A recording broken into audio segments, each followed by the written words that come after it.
Shine your brightest. Shine like the sun. This is your moment to shine. Shine is a big concept in our culture, but it just didn't start with us. Shine or shining like the sun has been around in songs and literature and poetry for literally thousands of years. And how can you miss it? There's that big sun up in the sky. And it's been used to denote celebration and success and progress and achievement. In our culture, we call people who make it stars, whether they're in your company or they're on your TV. We use the verb shine to talk about people who are doing well, and it's really appropriate because when you think about it, shine like the sun. What is the sun? The sun is big and it's bright, and things center and revolve around it. It has a great gravitational pull that draws things to itself. Because of its great power and presence. It would seem to be exactly what we would want to be, right? And the world tells us that over and over and over. We hear all the time, and especially this time of year, we'll hear a bunch of inspirational speeches given to students at this time of year. They'll talk about it at proms. They'll talk about it at awards banquets. They'll talk about it at dance recitals. They'll talk about it at graduations. We'll listen to award shows on TV, and we'll hear it at the Oscars or the Emmys or the Tonys or whatever. We'll listen to all of the Golden Globes, and they'll talk about how you shine, your moment to shine, and all this type of stuff. We'll see the NBA draft and the NFL draft, and people will get their moment to shine, and shine is a big thing in our culture. And the truth is, if you had $1 over the next month for every time that you heard the word shine or a reference to shining like the sun in some way, you'd probably have a lot of cash when it was over. And I get it. We all want to make our mark, do our best. We want to be the best person we can be. We want to make a change, a positive change in the world. And the world tells us that the people that do that are the folks who shine the brightest, who are the best them, people who have people that gravitate to them. So you go be the best you version of that you can. But when the speeches are over and the applause dies down, really what happens next? When it's you and the world and you're at the starting line of whatever, and that's every day is a starting line. When you're looking at that, some people, what do you do? Sometimes some people are still, that I know of, they're still trying to answer that question. They feel like they're a failure because they weren't the next it that they thought they were going to be, and they think that they failed. I hear stories all the time of woulda, coulda, shoulda, or wasted talent, or wasted opportunity, or if I just applied myself, or whatever. And I'm going to give you a secret today. If you feel that out there, if you're feeling that in some way, let me let you know. You're not the only one. Because everyone feels that at some point in their life. Even the brightest. And here's what I was thinking. If the key to life is shining the brightest, why did the people that truly shine, that seem to shine the brightest, reach the mountaintop and they burn out? They crash and burn. They fall down. They can't stay up under the weight. Why do they get to a point that they've given all they have to give and they can't go on any further? Why does that ever happen if that's the greatest thing? Today we're going to look at what God's Word says about what it really means to shine and really how to avoid that horrendous end. But right now my name is Jim Campbell. I'm the lead pastor at Bay West Church. And I would like to thank you so much for being a part of our services today, whether this is the weekend that this airs or it's months down the road and you just happen upon it upon our YouTube channel or our Roku channel or whatever on Facebook, whatever it is. This is no accident. You're not behind or watching an old show. God has something to share with you today. It may be through a phrase that we talk about. It may be through this topic today. It may be something in the song that we sing upcoming. You just don't know. It may spark a totally different thing inside of you that God has been meaning to tell you, and now he has your attention in the right place and the right time, and here we go. We do meet in person at 11:15 on Sundays at 100 Emerson Drive, Northwest, Palm Bay, Florida, 32907. So if you're in the Palm Bay, South Brevard area, we would love to have you here with us. If you feel comfortable coming out, we do have Kids Zone.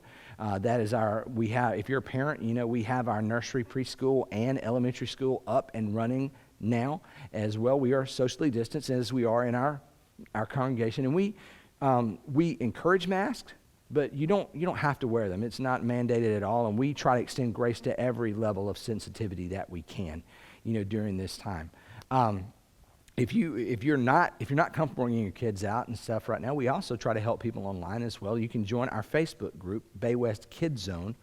And what you can do there on Bay West Kids Zone is our children's leader, Maggie Pearson, puts up a video lessons every week. That's a well-done video that we use here, and it's fun, and it's encouraging, and your kids will enjoy it. Believe me, they will. And you watch it with them, and we also put up a discussion guide where you can just ask them a few questions, and y'all can discuss the biblical topics that you talked about that morning. You don't have to be a seminary graduate or some Bible scholar to know everything.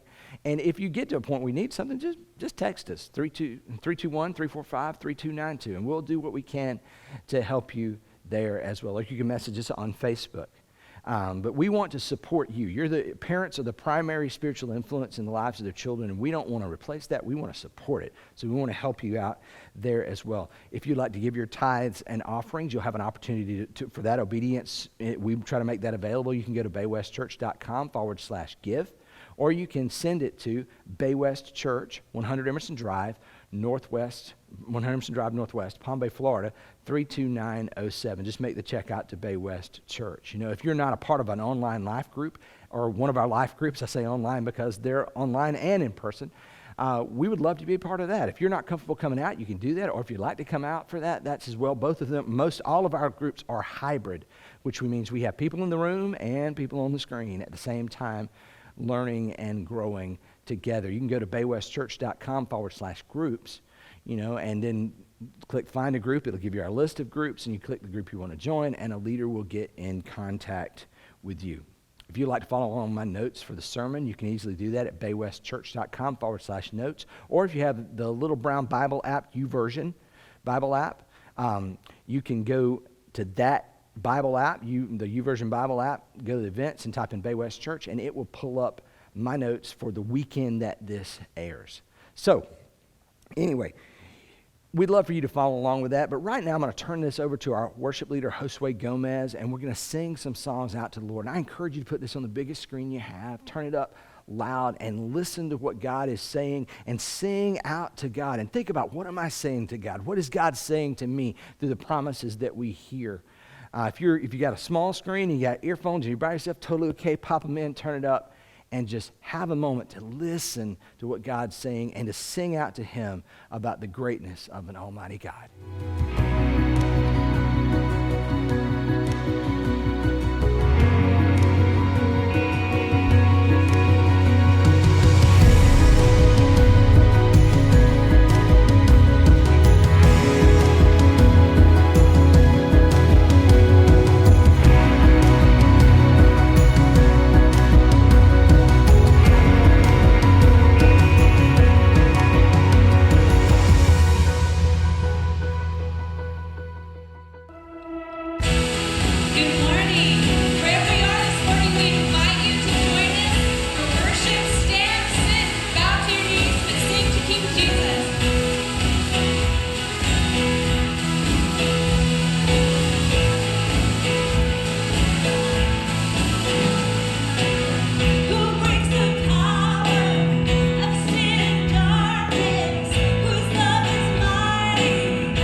In the book that we know in the Bible, that's 2 Corinthians, which is actually just a letter that God inspired Paul to write to the church at Corinth. It's actually the second letter, in fact, 2 Corinthians, see.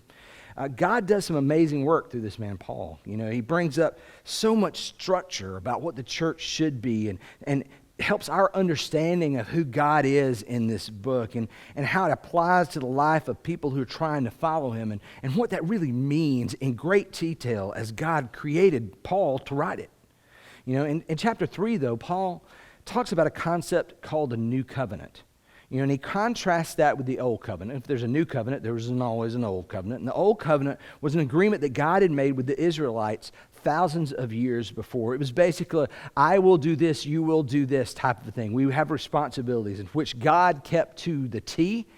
And in true human fashion like us, the Israelites broke over and over again. And yet God continually extended grace and mercy to them.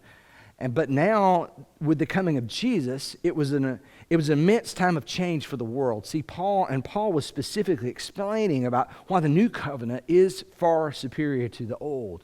See, these believers who were Jews, they were really having their world turned upside down. Imagine how earth-shaking it would be for you or I if you grew up in the church and that's all you've known after generations of time, and a prophet showed up that caused all the ruckus that Jesus showed up, claiming to be God himself, and it left your faith completely transformed into this new thing. Imagine how hard it would be to go against centuries of teaching, about what had been handed down generation by generation. And that was the very identity of who you were as a nation, who your family was. And now it's all different. There are probably some believers back then who in the beginning of following Christ, they probably asked themselves, am I crazy? Like 1,000 times a day as they started following Jesus. So then here's Paul, in this letter, and he's fleshing it out for them. In chapter 3 about the new covenant, the new agreement, the expanded agreement, the extended agreement, agreement 2.0, whatever you want to say it as, but completely doing away with the old one, yet completely fulfilling the old agreement at the same time. And it's both confusing and exciting. So he gets to the end of chapter 3, and in verse 17, Paul writes this awesome verse about freedom.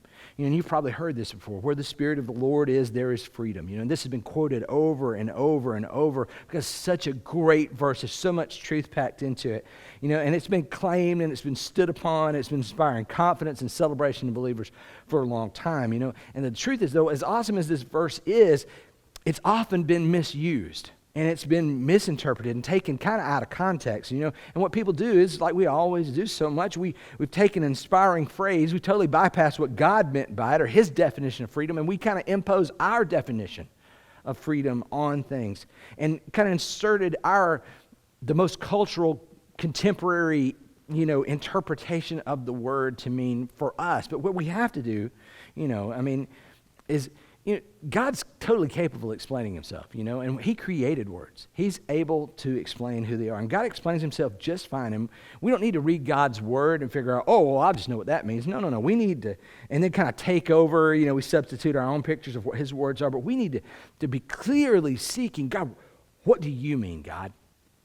And not, I know what you mean. We want to let him explain himself because he does a masterful job of it. We don't want to miss that part because when we take our words and our definitions and we place them on top of words, we mess up a lot of things. So Paul actually begins to describe what freedom, he gives us a picture of what freedom and what success, what shining is all about in the verse right after that, in verse 18.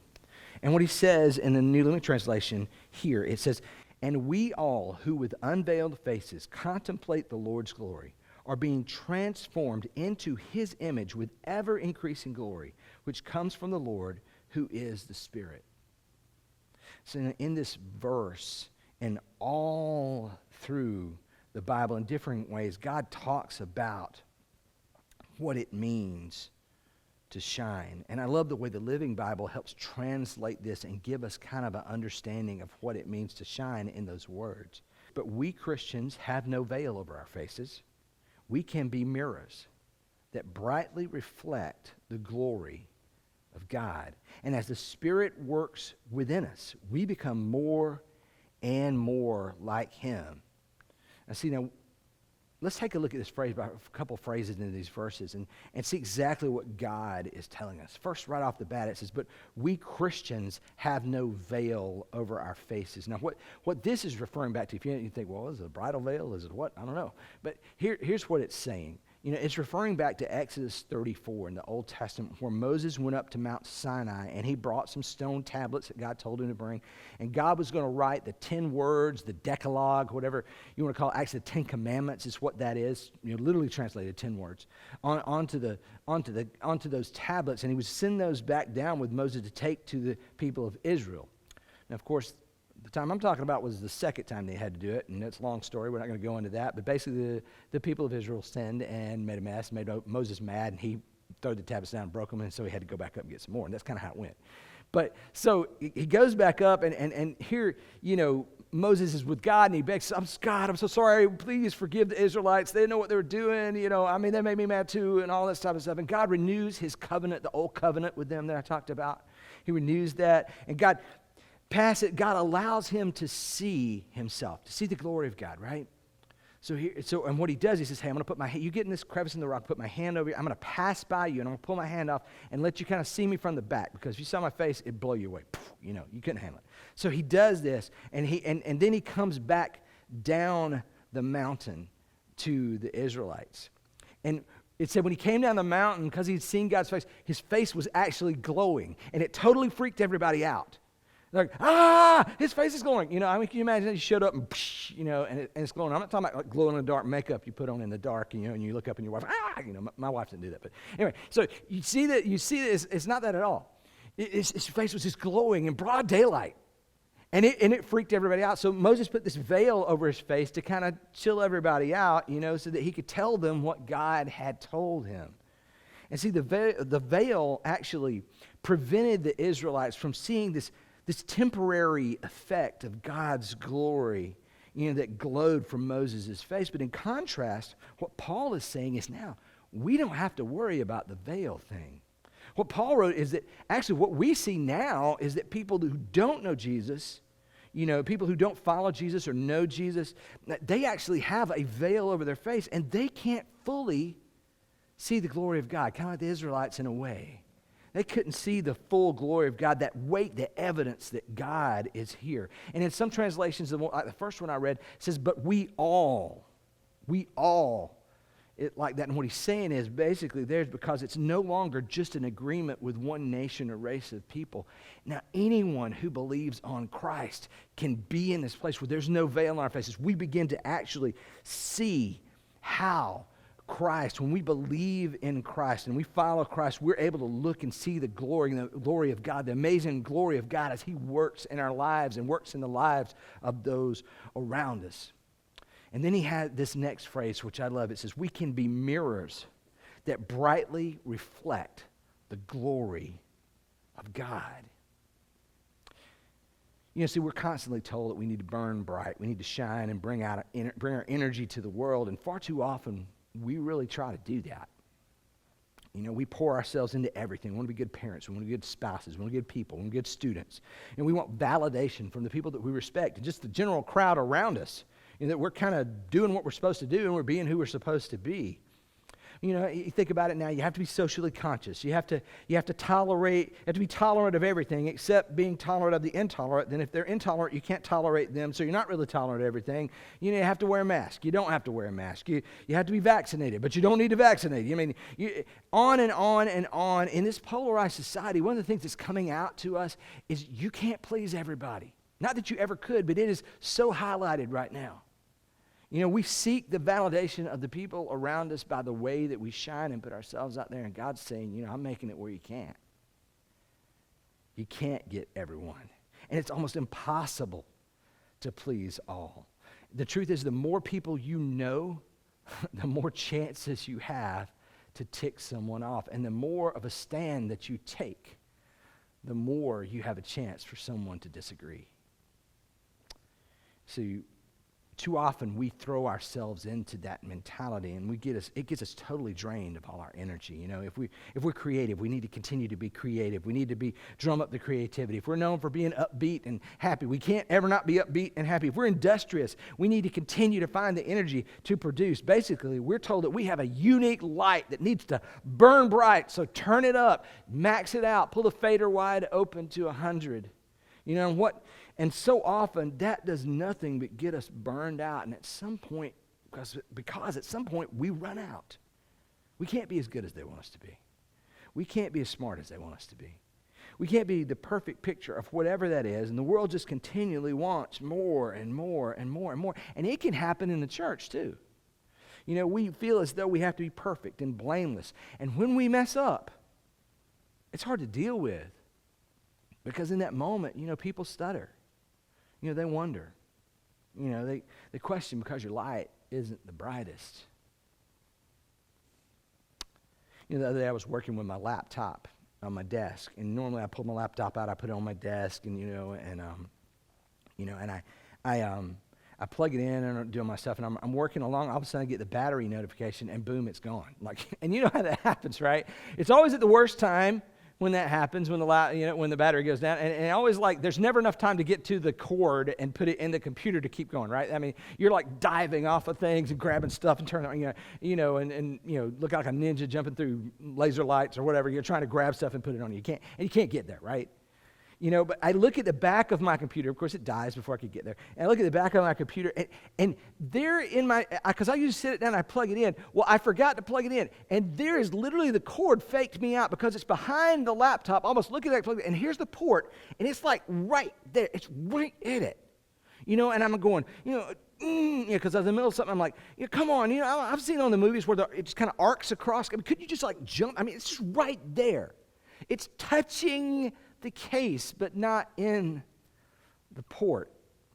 And I think so often that's what we do. I think in our haste and our busy schedules and how we are, we use our own reserves, and we think in our haste, we don't get plugged in to Christ, and we forget, we forget a great truth of Scripture. In a previous week, I talked about that Jesus taught us that if we don't stay plugged into Him, kind of like a branch that's pulled off and it withers and dies and it's thrown into the fire. And that we talked about how that when we unplug from Christ, the truth is that we burn out. And that's exactly so much of what we do. So often we try to do ministry in our own power and not His.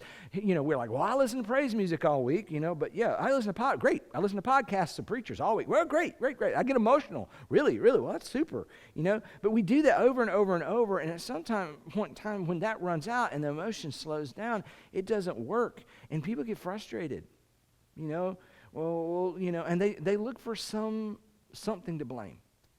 Well, that person shouldn't have said this to me, or this person shouldn't have done this, or that person shouldn't have done that, or maybe you're at a job and you're pouring yourself into it, it doesn't work out, and you're like, they don't appreciate me enough, they don't do this, I'm not making enough, I need to be bigger, I need to be better, and you just get this dissatisfaction. They should have done this, and you said they didn't pay enough attention to me, and they should. Maybe they shouldn't have said that. Yes, they shouldn't. Maybe they should have done this, and they didn't do it. Yeah, they should.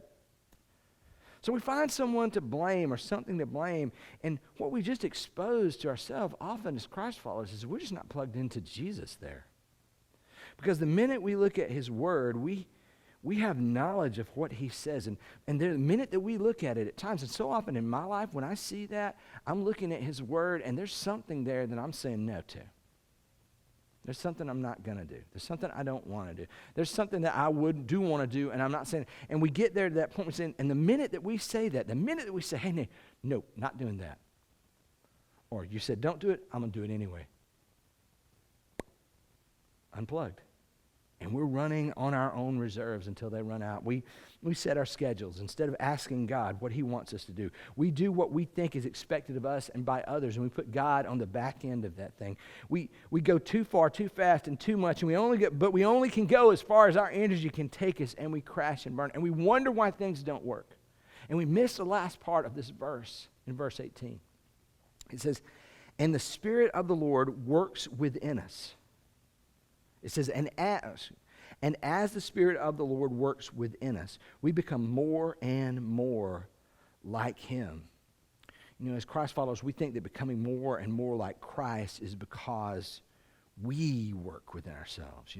People like to try to live their Christian life like they lived their life before Christ, trying to achieve or simply accepting less, shooting all over the place, continually missing the target, doing everything they can and feeling hopeless and messing up. So how can we do better? It's hard because people just will say, just suck it up and try harder. Well, sometimes try harder doesn't work. What works?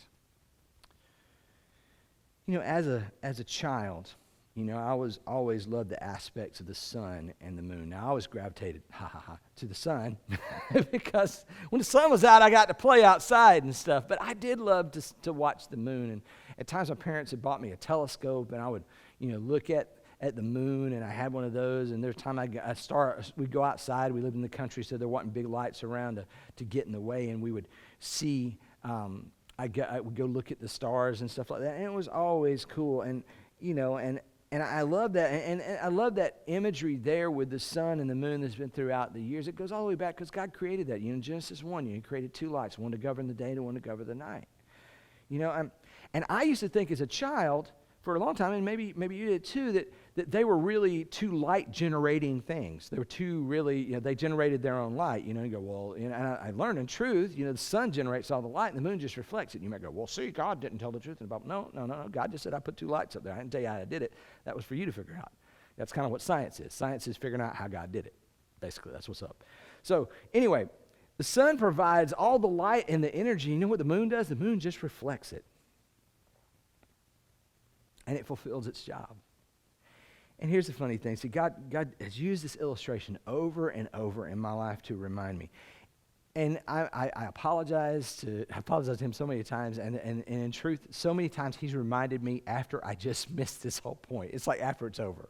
And I've crashed and burned, and God's reminding me of this. He says, sometimes unsuccessfully, he says, I need to be, the world tells us to be like the sun and shine bright. No, I need to be like the moon and learn to reflect. See, I don't need to create my own light. I just need to reflect the light of Jesus, the light from the true sun in my life. And so often we try so hard to shine. We add to our schedule. We take on one more task. We add to our toolbox. And there's nothing wrong with those things, but the problem comes when we do it in hopes that it will somehow make us enough, valuable enough of who we are. When doing those things so often doesn't really help us at all.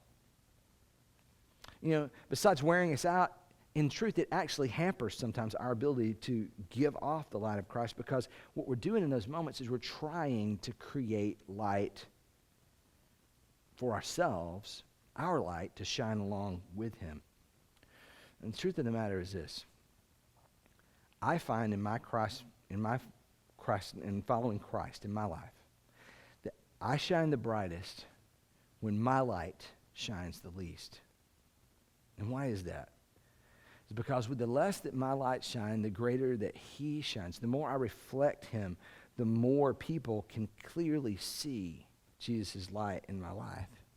When I make a decision, it shouldn't be about how I can promote myself and get myself advanced. It's, will this honor You more, God? Will this reflect who You are? When I decide on an activity, and I seek God, I say, will this reflect who You are? When I post something on social media, will this reflect who You are, Christ, truthfully?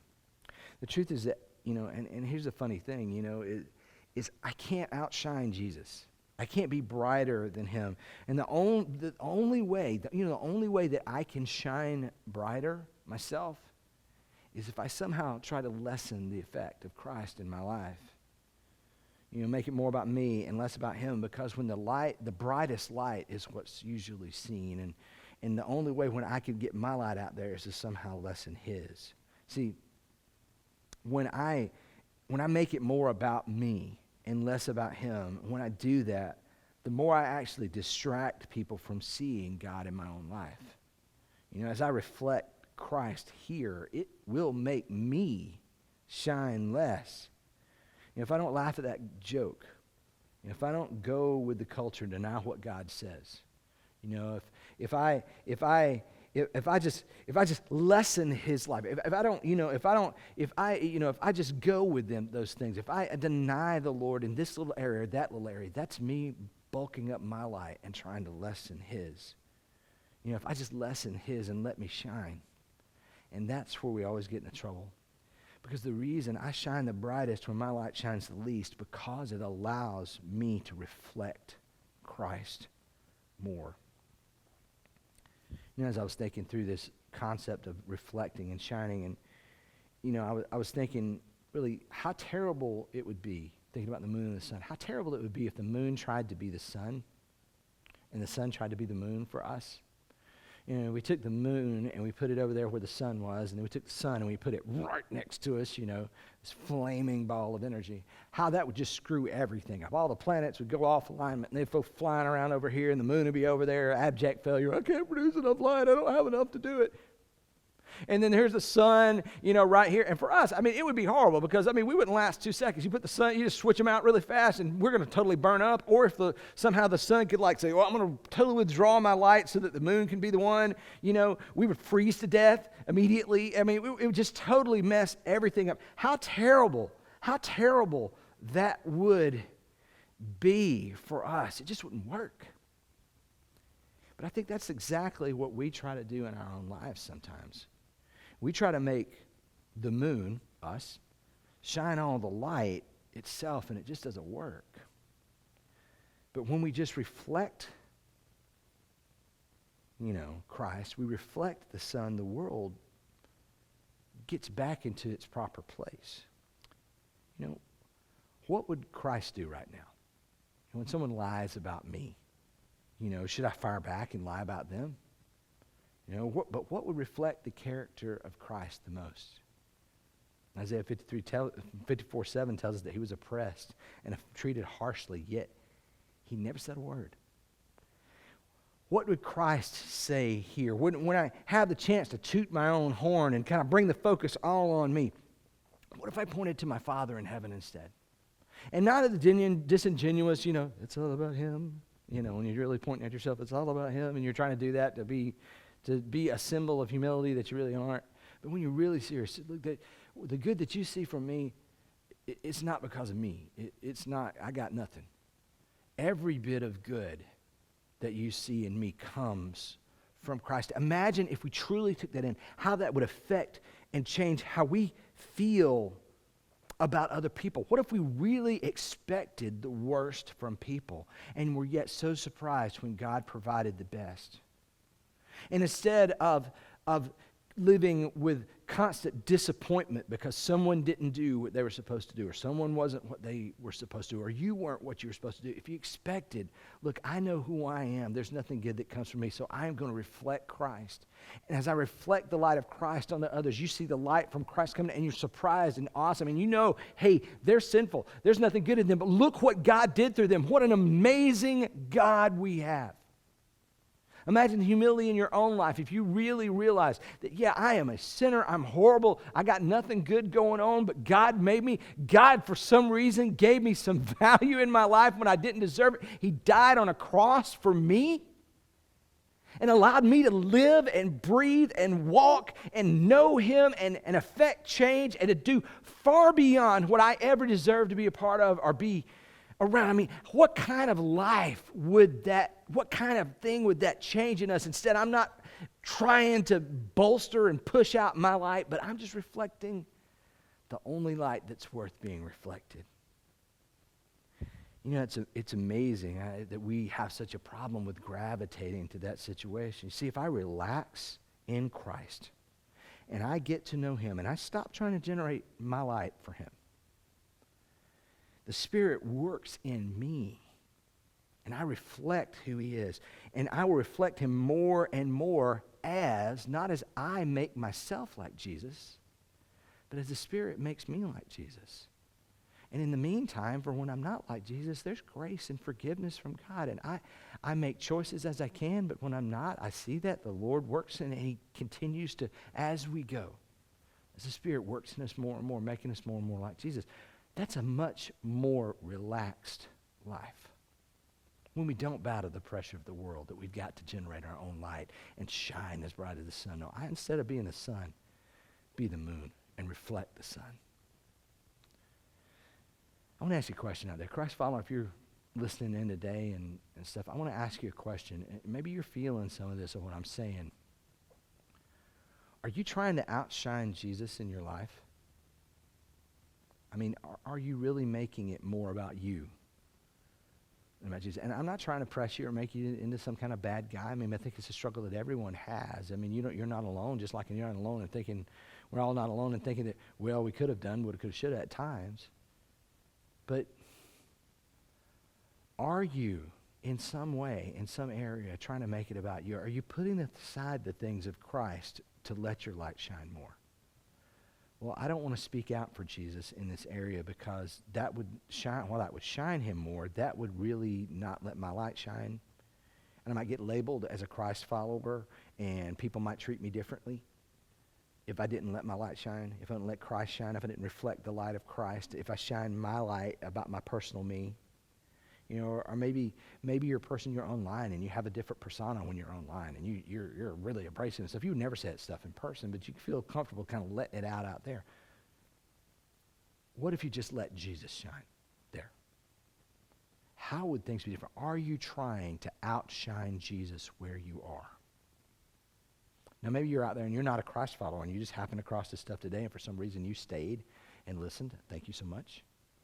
But let me ask you this. Are you tired of trying to generate light that you don't seem to have the energy to keep up? Are you tired of trying to be everything for everyone and check all the boxes and fit all the holes and whatever shape someone has? You're trying to do that because you want at the end of your life for some validation to come from somewhere that you've done what you need to do. Don't you want to step off that treadmill? Because that's what following Jesus is about. It's stepping off of that treadmill and remembering, look, it's not about me. When I've already messed up, and I'm just telling you about myself. I've already messed up more than I can ever make up on my own, by far.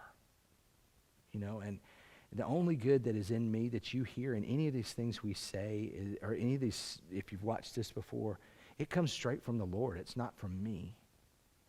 And when you realize that, and the pressure is off, God's not expecting me to be perfect. He recognized that I'm not. And he came to help me and heal me and to take that pressure off for me to try to make it on my own. And that's where we're at. And I realized that, you know, hey, God, when I accepted Christ, I realized I'm not perfect. I ain't got it worked out. I don't know what I need to do. I need someone to help me with that. And I want to take the pressure off of me and then put it on God and let his Spirit be the one that changes who I am. As I submit myself to him and follow him, all I did was recognize, look, yeah, Jesus, you're the Son of God. I saw it. You came. You know, I see that. I understand that, rather, you know, in my life. And I want to commit my life to you. I recognize, yeah, I've got sin. I'm not going to make it over. I can't do enough to make up for the wrongs that I've done, and that's okay. No one can.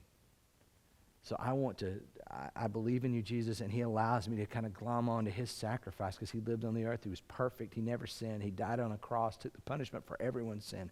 And when we commit our lives to him, we were reconnected to God like we were always meant to be. And from that moment on, my life was different. It was different. And almost like you live by a different set of rules than a lot of people around you. And yeah, sometimes Jim didn't shine as much, which was probably a good thing. Sometimes Jim tried to shine too much, and that's a bad thing, and I had to learn from that. You know, but the more that I reflect Christ in my life, the better I am. The better I feel like the people are around me, and the better my life is. And I think that is where, that's what I would want for you. Away from the pressure of trying to be better than everyone else, or being enough, or chasing this specter of a legacy that someone told you one time you needed to be. Just be what God made you to be, and that begins with following Christ. The way you do that is you just say, God, you just pray to God. I mean, God, I know I'm messed up. You know, I know I messed up some things. I haven't done it right. I've sinned before. I realize that, you know, in your law, it's one, you know, you sin once, it's done. Our relationship is, I'm unplugged. I've been unplugged a long time, but I want to plug back in to you. And And I want to begin to reflect you, the light that you have. And so I give my life to you. I'm going to follow you. I'm going to try to do what you say. When I make choices, I want to try to make choices that you would make. What would reflect you the most? And I'm going to trust you that as I walk with you and make those choices and get to know you, my success is not based on those how well I make those choices, but on your Spirit working within me over time, changing who I am and reflecting you more and more and more. And that's how I can shine the greatest and make the greatest change in this world. And that's what I wish for you. And if you made that decision today, please go to baywestchurch.com/connect. There's a little form there. Just fill that out with your information. We'd love to know that. We're not going to spam you and beat you up and call you and show up at your house and all that type of stuff. We're not going to do that. But we would love to know. If you're a member of another church, go tell your pastor. And you just kind of happened across this today and God changed your life, go tell him. He's going to be awesome. Tell the people at your church. If you're not plugged into a church in the Brevard County area, please, we'd love for you to come here. Be a part of that. We would love to help you go because this is the starting line. It's not the finish line. There's a lot of running left, and it's good stuff. It's good stuff. If you're in another area and you're just watching us from another location, another state, another county or something like that, you can obviously stay on watch. You can obviously join one of our life groups, but if you would plug into a church where you are, I would love to help you do that. I mean, I've been in ministry for a good long while, and I know different people in different places, and I would love to be able to help you find a good church where you live. If you don't have one or you don't know one, or if you have a connection, try that. But I would love to be able to help you. You can text us at 321-345-3292 or put on that connection card. I need to help me find a church where I'm at. I'll give you a call. We'll work it out. But I want to thank you so much for being a part of Bay West today as we finished our backwards series of these things that's so backwards. I always think about the reflecting and shining.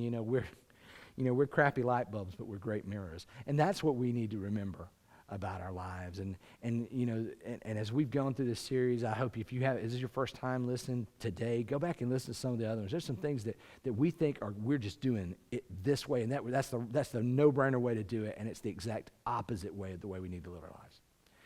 And when we flip things around, we live life upside down. We go backwards from what our natural sin-filled inclination is. God does amazing things in our life that we never saw coming. And it's such a refreshing surprise each and every time. But if you'd like to join one of our life groups, obviously go to baywestchurch.com/groups. If you'd like to give your tithes and offerings, Christ followers, members of our church that are watching, you can go to baywestchurch.com/give, or you can mail it to Bay West Church, 100 Emerson Drive, Northwest, Palm Bay, Florida, 32907. If you would like to be a part of our online Kids Zone, parents out there, go to facebook.com and search Bay West Kids Zone and find our group, join it, and we'll be putting that content up each week. And if you have any questions, obviously for us, 321-345-3292, text us or call us there. We would love to hear from you. So you have a wonderful, awesome day.